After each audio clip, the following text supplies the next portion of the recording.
Fish on. Yeah, there you go, there you go. What color you got on there? Pure white. Pure white. I got one too, double. I was just gonna set it in the rod holder and get the net for you, and got one myself. Hey, it's Walt Matan along with Bob Gillispie and our guide Jesse Quale out here fishing in the Wisconsin River. It's pre-season, we're chasing pre-spawn walleyes.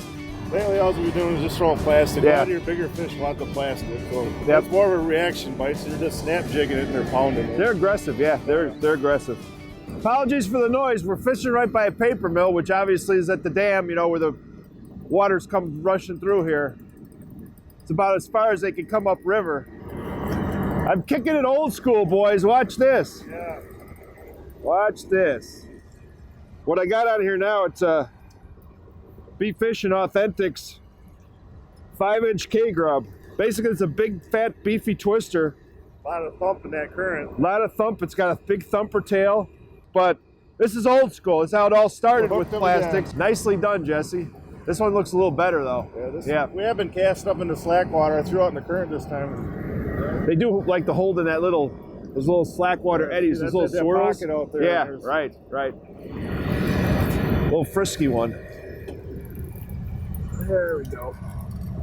That just become my favorite bait. Yeah, it's a new bait. The 4.25-inch rib fin. What's nice about it is it's got this nice big beefy body, and it's got a little bit different. It's got kind of like a swimming tail, but instead of swimming like a jerkbait like these normally do, it kind of has more of an undulated action, and that, you know, different actions is what's going to trigger those fish. You're right. I don't know how big he is, Jess, but that current makes him all feel a lot bigger. It feels heavy, but I don't want to jinx myself. Getting bigger. Getting a little bigger, yep. Yeah, so I switched it. You said brighter colors, so I switched to the Fire Tiger head with a white body, and second cast, you just thumped it. You know, when you're fishing plastics in a river situation like this, we're anchored up front, and you can make a cast straight back, which is okay, but you're better off making kind of a quarter cast off to the side of the boat, let your jig drift down, pop it once in a while so it doesn't snag up. It's usually on that snap that you're going to catch a fish, or on, you know, on the drop when it gets a little slack. But I'll show you what I'm talking about here. So what I want to do is make kind of a cast that's kind of off to the side, a little to the back of the boat, and then I'm going to hop it, give it some good jerks, about a foot jerk, and it's going to swing around back. And as it's swinging around is when you're going to get the hit.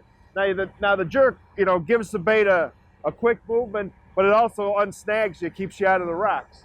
You know, when the fish are in here and pre-spawn like this, you know, they're not going anywhere. They're here. You just got to keep changing up colors and just keep casting and slightly change your cast trajectory, you know, so that you'll, you know, catch a different fish or work a different area.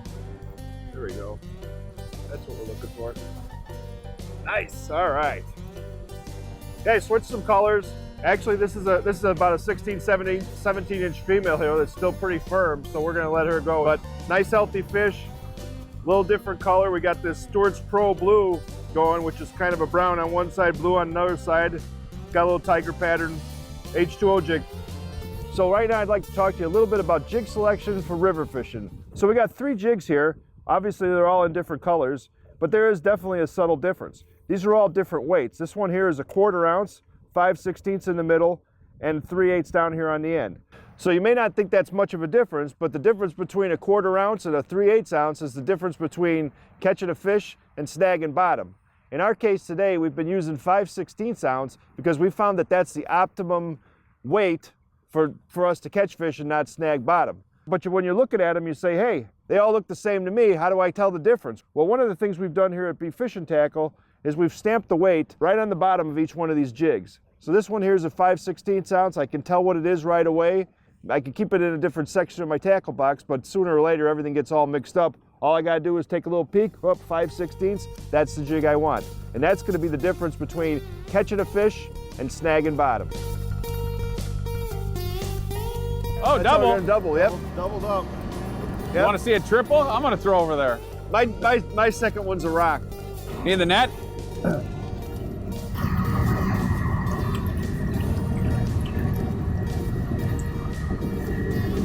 Oh, there we go. Got lucky on that one. Oh, just in time. Yep. That's your female there. Another female. Went right back to that same spot. As soon as it hit, got out right on the edge of that slack line, he just smoked it. Skeeter. Here comes a skeeter.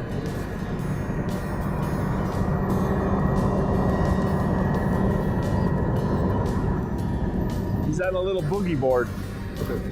They're definitely liking that bait though. That jig, the whole jig's in his mouth already. Whole bait. There's no tap. They just No, he just hammered it.